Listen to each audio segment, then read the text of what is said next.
Okay, so let me go ahead. Okay, so let me go ahead and kind of do an intro. Okay, Dereck. By all means.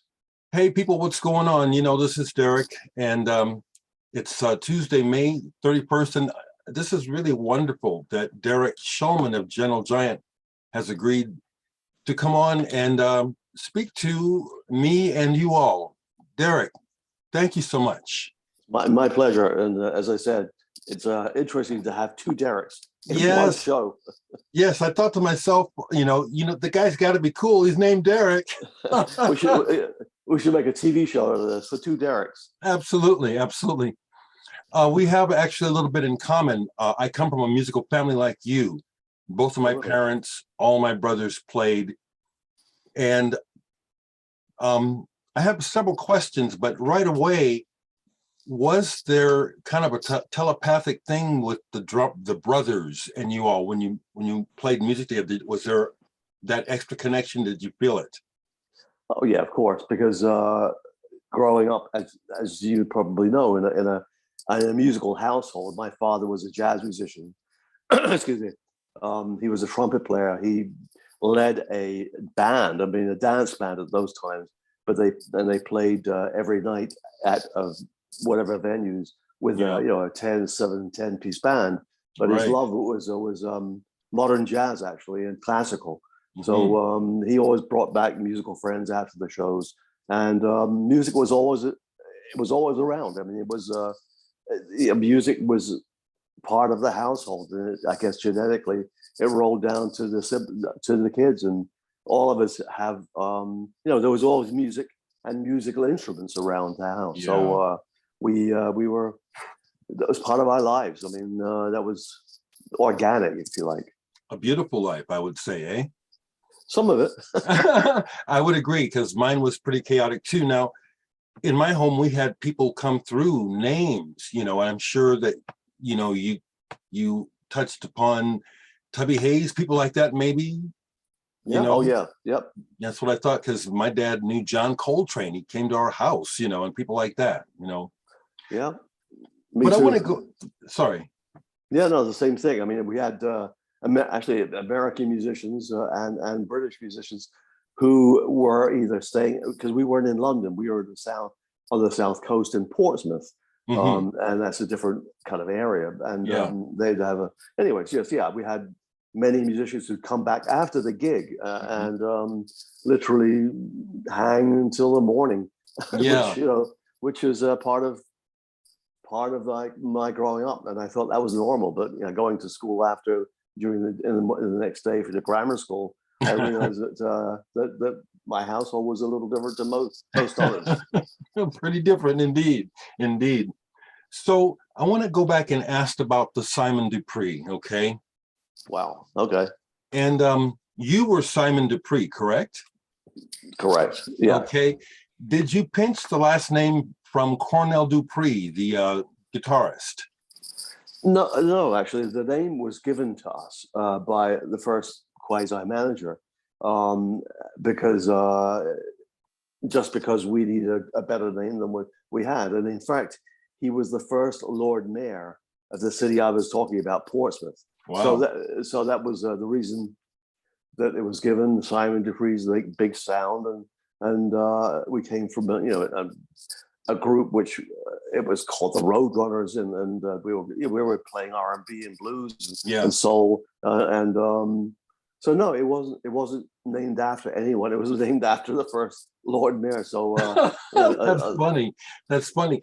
I'm curious though. It's like you have a big voice, and even back then it was like almost like Tom Jones material to me. When I encountered Simon Dupree, if you could have gone into a solo singing career, could that have possibly happened for you? Not really. No, I love being in a band. I love being surrounded by musicians who could support me, and I could support them. It was a dream in England at that time when obviously the Beatles started everything. I was as I explained, I was in grammar school, which is today it's like an all boys private school, Right. and you were kind of streamed in those days, and most of my peers were going to go on to be scientists or doctors and this, that, and the other. And I knew even as a kid that I wanted to be a rock star, a pop star, or whatever. Right on. And this is and for a minute or two it happened. Yeah, and so glad it did. Did you and the brothers share this vision originally of Gentle Giant, what it would become? Because it seems like the first album, you come out like gangbusters with this declaration that we're going to do something. Was that a shared vision? Oh yeah, absolutely. Because well, in the first group, which you've shown the picture of, we worked our asses off. We played nonstop all over Europe. Actually, we got a very good following. Had a couple of very big hits. But the hits became almost millstones around our necks, because we started playing to crowds that were expecting the hit or the hits. This one here, Kites. That's the one, exactly that one. Yeah, beautiful song, beautiful song. Yeah, but it was it became a very, very big hit. But it stymied the I guess our musical aspirations. So we tour, and the people that will come to see us would expect the hits songs, and ultimately it became very frustrating. So we 1969. When you start playing to a crowd in Britain, Stockton-on-Tees, who are eating scampi or fish and chips and waiting for the hits, that's when to say, you know what, this is not going to work for us. This is so we said we're going to stop and do something which we always wanted to do, which was progress, if you like, and personally, musically, and do something completely different, because playing the same hits to the same people and then waiting for the hit songs was becoming almost it was becoming very depressing in certain respects, and a millstone around their necks. So we decided to break that band up. Unfortunately, we had a manager that believes in the brothers, and we were given a period of time to put together a band that saw a vision of doing something completely different. Absolutely 180 from where we were. No doubt. That's very fortunate. And also, it was so brave of you, Dereck. I mean, it's like, from the very beginning of Gentle Giant, it's like you really load the plate of the listener with a lot to take in, right from the get-go. Well, for us, it wasn't brave. It was a necessity. We had to move on, and we had to get better for each other, and we recruited some fantastic musicians, thankfully, and Kerry Minea being the most important initially. Yeah, he seems almost like a brother that you didn't have. Yeah, well, effectively, yes, because but he brought to the brothers, if you like, classical music training, which Ray had as well, of course, but he had a degree in composition as well as percussion. Yeah, and we recruited. We basically saved him. He was in a group in Germany, having left the Royal Academy of Music, and was penniless. And we said, but we have a band, and I think we'll have a pretty good salary. And because we were patronized, if you like, by a first manager, which is unheard of in those days. Yeah. It was incredible that we were able to convince him. And then we looked for a guitarist, and we had God knows how many interviews with guitars, maybe 50, 60, 70. And Gary showed up with his brother, who was in a band called the Soft Machines. And Gary was probably the first that said, "Can I tune up?" That's pretty important. We said, "Hell, man, this is someone who might be good. He wants to tune up." Give me an E. Okay, you're halfway to getting the gig already. I think that's awesome because Gary is originally from the Midwest, United States. Well, And he lives in the Chicago area. Yeah, he yeah. originally is in London. Okay, because a few years back I did some recording with the drummer from the Romantics, and he had done some work with Gary Green because they live in the same area. Yeah, he lives in the Chicago or Illinois area, but he originally from London. Okay. Okay. Yeah. Okay, very cool. How is this for you, Dereck? Looking back, this was a while back with Gentle Giant. Are you tired of this, or are you proud? How do you feel? I mean, it's like the music. Did you expect the music to have such a lasting legacy? I mean, it would seem like with your determination at the beginning that you kind of knew you were doing something important. Did you think it would last this long? In a word, no. We just did it because this is effectively what we had to do personally and professionally, and we didn't think about tomorrow. We just thought about today and making ourselves better musicians for each other first. That's and then, so awesome. Yeah. Yeah, and writing and ultimately recording, but certainly live was even more important for us. And the fact that we were able to, we were hard workers. Yes. And we wrote and put ourselves on stage, and thankfully people would show up and pay that money. We were able to make a living as professional musicians. So the idea and the fact that we're talking about a group which effectively broke up 42 years ago, it's gratifying. I have to admit, I'd never in a million years, I've thought that what we were doing in 1973 or 74, 75, anyone would care or worry about or even know about. But it's become probably as well known, if not more well known, in today's marketplace, which is very gratifying. I love it. I'm happy for you, sincerely.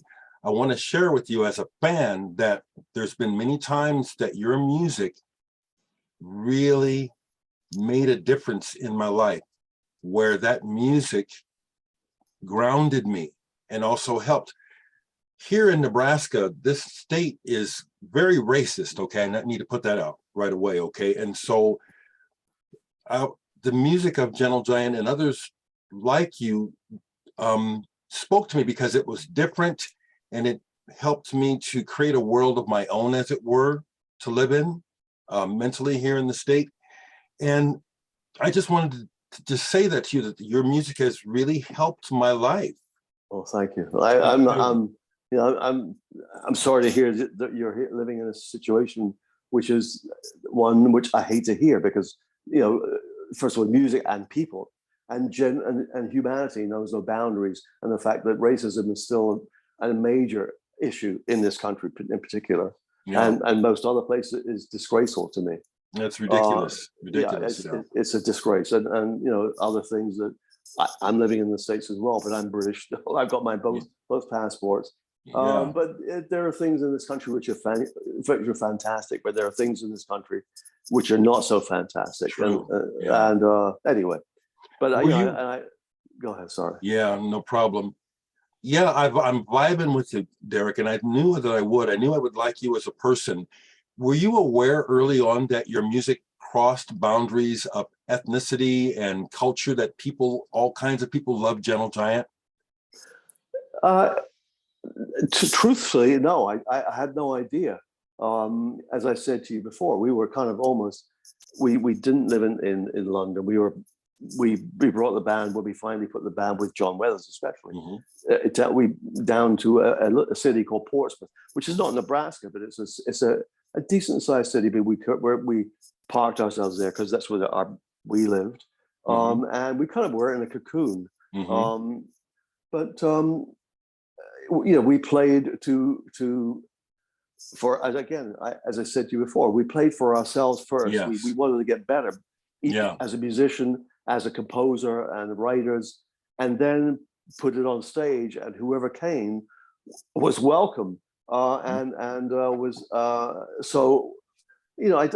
didn't look at an audience as being one thing or another. I was just happy Right. that people would show up and and pay their way at the gate, and we can put bread on the table the next day. Right on. The strange thing is that probably you know about this, is that most of the bands of my era, you know, and we're talking about the late 60s, mid to late 60s, Yeah. were raised on music that came from America, which was African American, of course. Right. Right.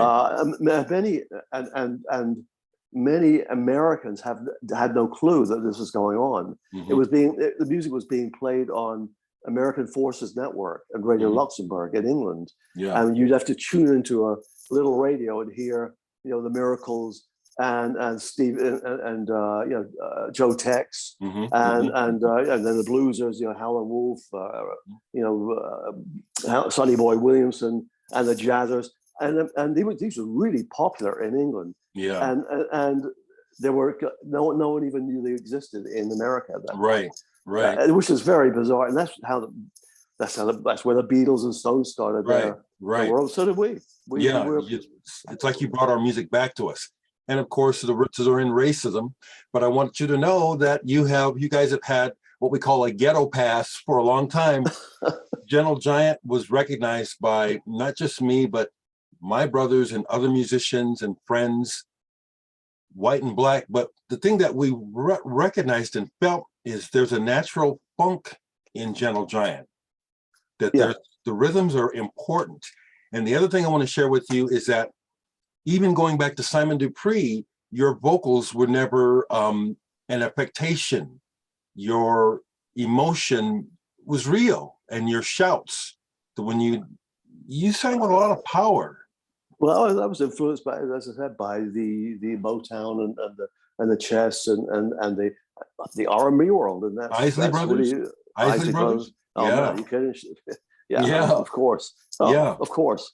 You know, the interesting thing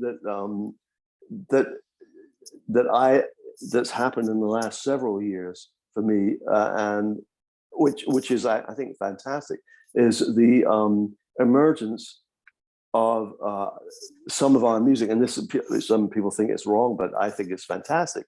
Is the musicality of, I guess, my band being recognized by the hip hop world. It's a natural. It's so and the hip hop world is probably a new progressive for me. Yes, there's some really far out stuff going on. Really interesting music. So really, they take little bits and pieces and they move them around. And it's superb. And it was so cool. Black Panther. It was cooler than shit. When I said, what? And Killer Mike and LP. I went to see them at a show and not thinking they were like, they knew all of the music that we. And in fact, one of our biggest fans, who we possibly may well be working with, I can't get into it too much right now, is Amir Thompson. Yes. I got to meet him too. How cool is that? He is a huge record collector too. Absolutely. Yeah. Musicologist is amazing. And that it's interesting that the hip hop and the sort of African American world, who are more interested in music of today and yesterday and the day before, and have and probably the most progressive. Some of the most progressive music comes out of that world. Yes, I would agree. The other thing about Gentle Giant is that as old as the music is, it still sounds pretty darn vital and fresh. It doesn't sound old. Most of it doesn't. Thank you. Well, we didn't play to be a legend. We just played what we wanted to at the time. Right on. Can I ask some questions about the records? Sure, by all means. So, Acquiring the Taste. This seems to be, now I never read Francois Rabelais' Gargantua, but it seems that this is really based on Rabelais' writing. Some of the songs were quite based on some literature. That was my film. That was more of a literature-based lyricist. I do the more sort of a realistic stuff.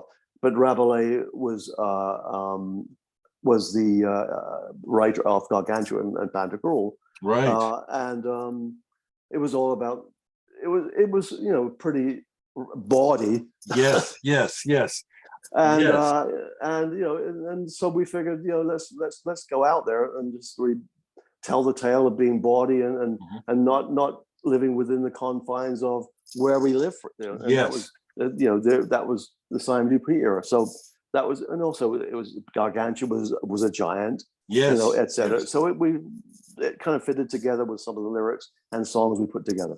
Was this your idea? The cover with the tongue and the apple, the peach? Well, you can interpret it any way you want. Come on now. Uh, This is definitely an eye catcher, my brother.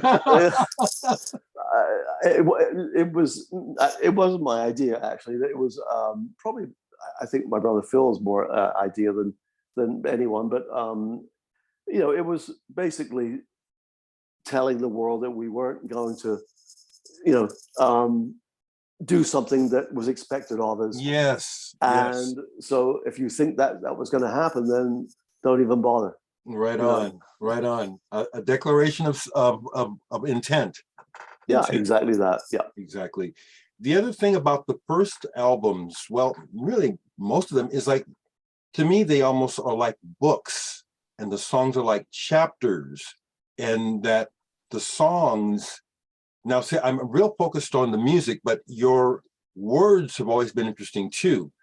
And it'd be like, they're like mini plays. I could like see them being acted out on stage.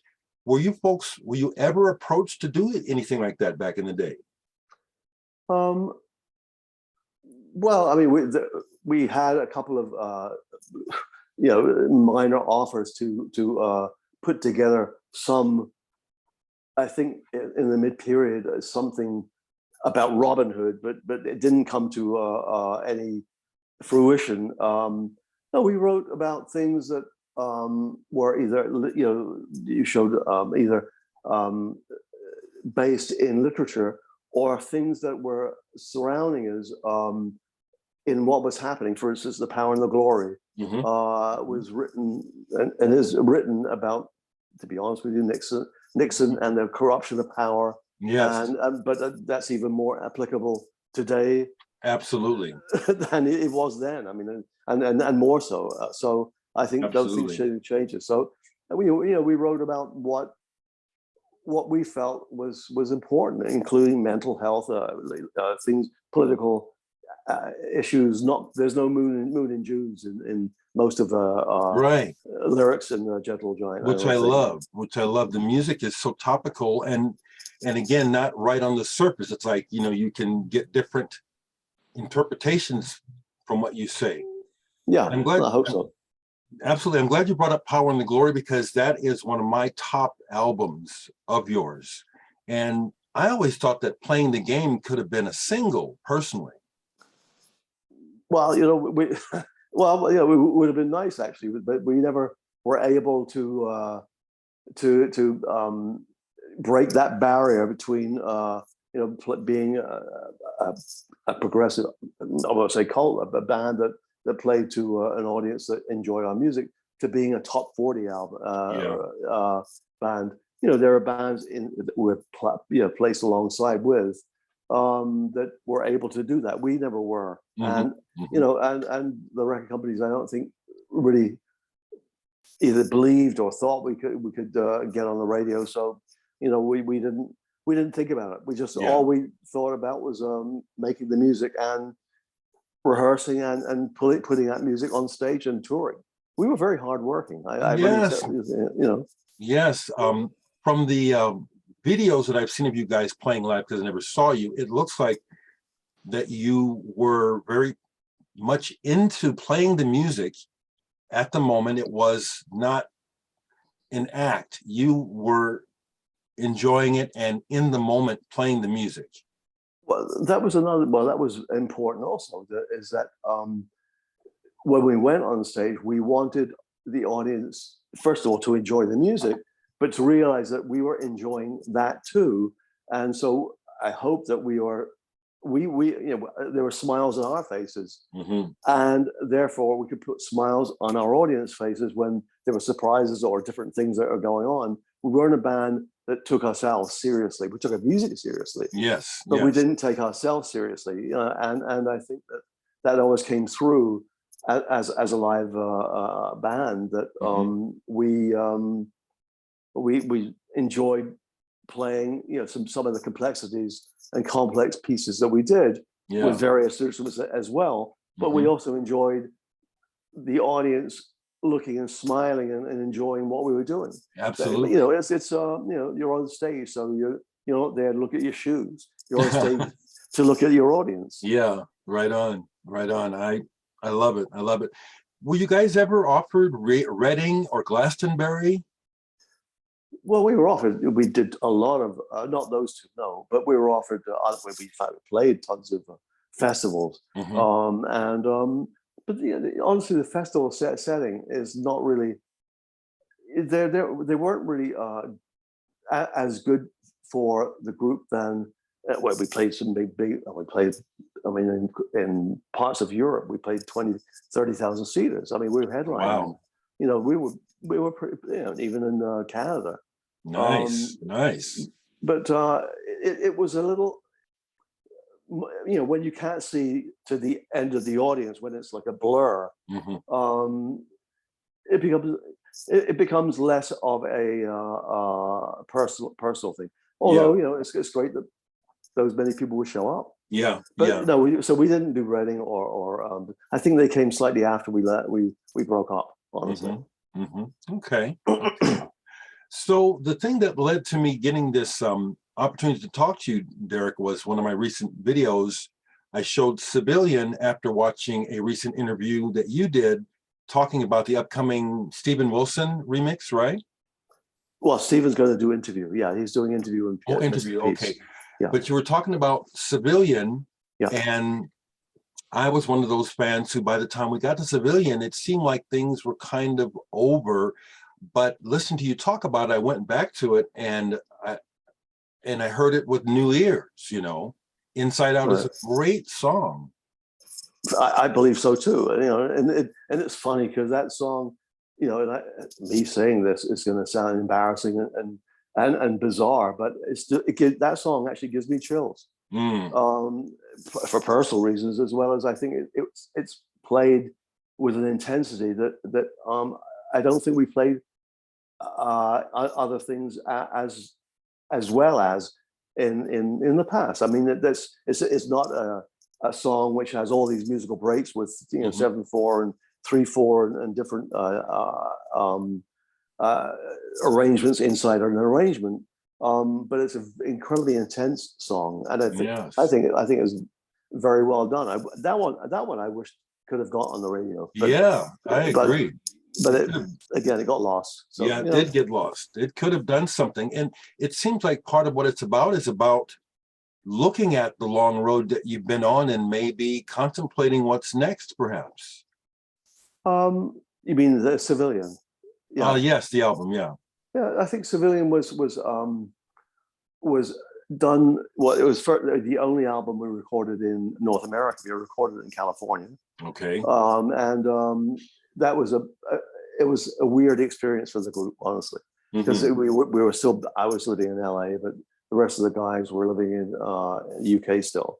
So I got everyone over to come to LA to do the album, and I think it's an attempt to slim down some of the sort of more complexities of the band, and go straight forward as a rock, but a rock band with a different kind of feel to it, and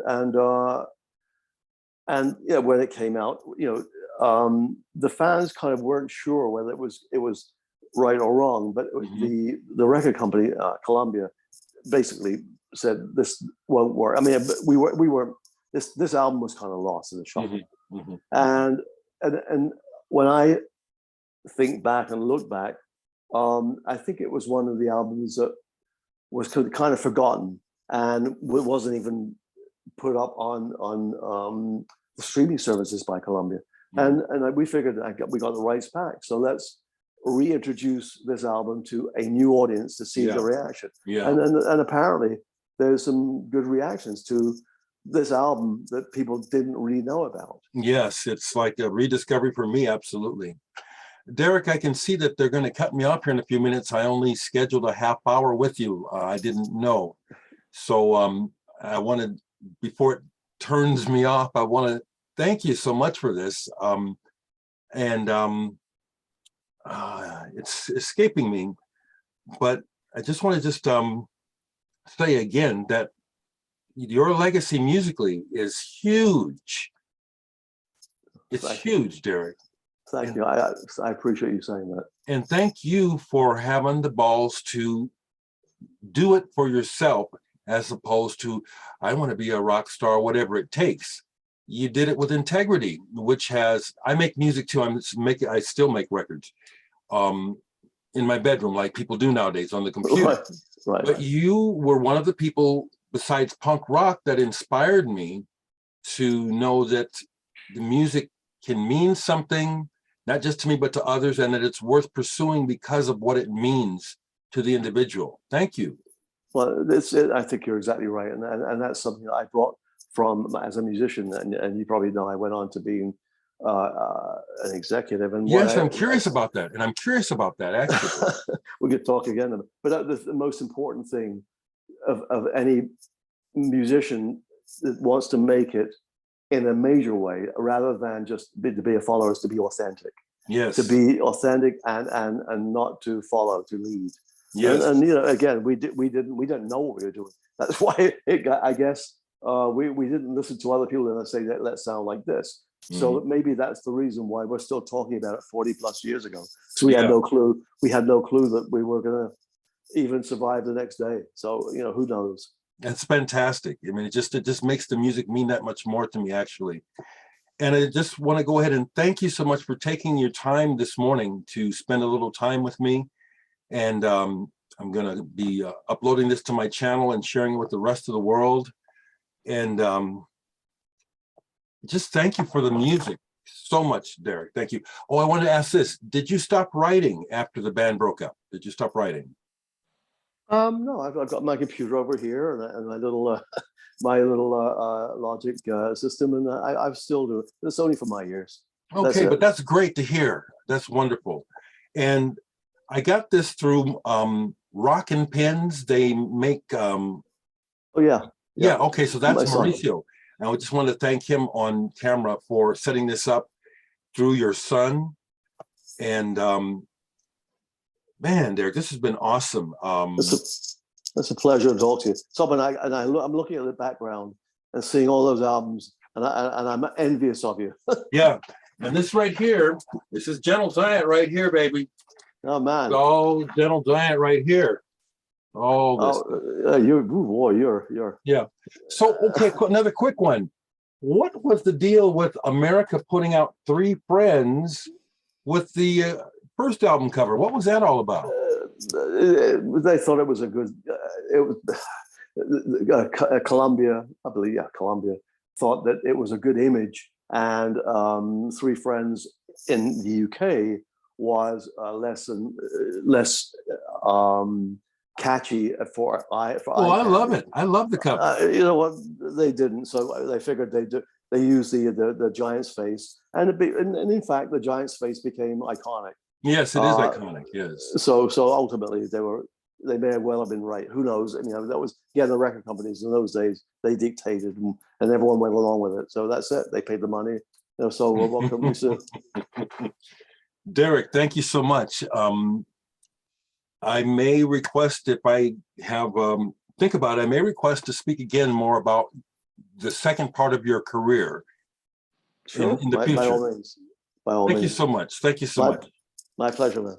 Okay, take care and have a good day. And you too, man. Bye-bye. Bye-bye.